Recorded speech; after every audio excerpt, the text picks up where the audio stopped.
at her tryna like if it's worth it. I told her there's a that's why I schedule all the days for it. We go back in time. Lately, what's the day? You've been so consumed.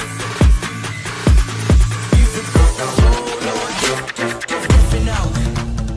Ang purpose ng activity na to ay para maengganyo at mag-participate lahat ng kabataan dito sa ating bayan ng Magallanes sa lahat ng programa ng kabataan, lahat ng programa ng LGU ng Magallanes sa pangunguna ng ating butihing Mayor Jasmine Angeline Maligaya Bautista.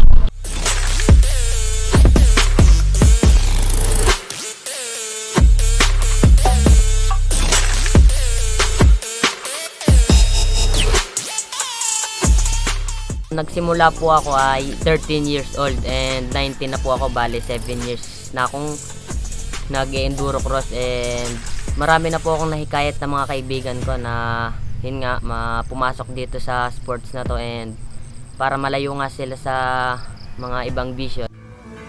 Oh no, no way, I ain't catching you slipping away. Your time is money, your money's a game, so let's play.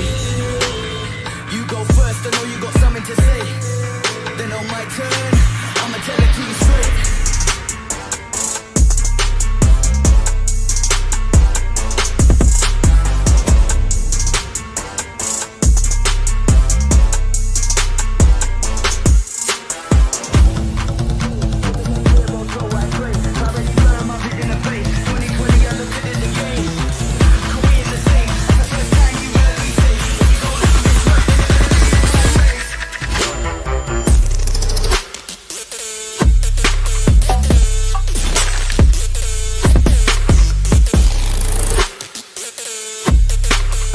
I-encourage po kayo na mag-participate sa ating enduro, lalo na po ang ating mga kabataan at kapwa Magalenyo, dahil po ito ay isa sa ating turismo sa ating bayan ng Magallanes.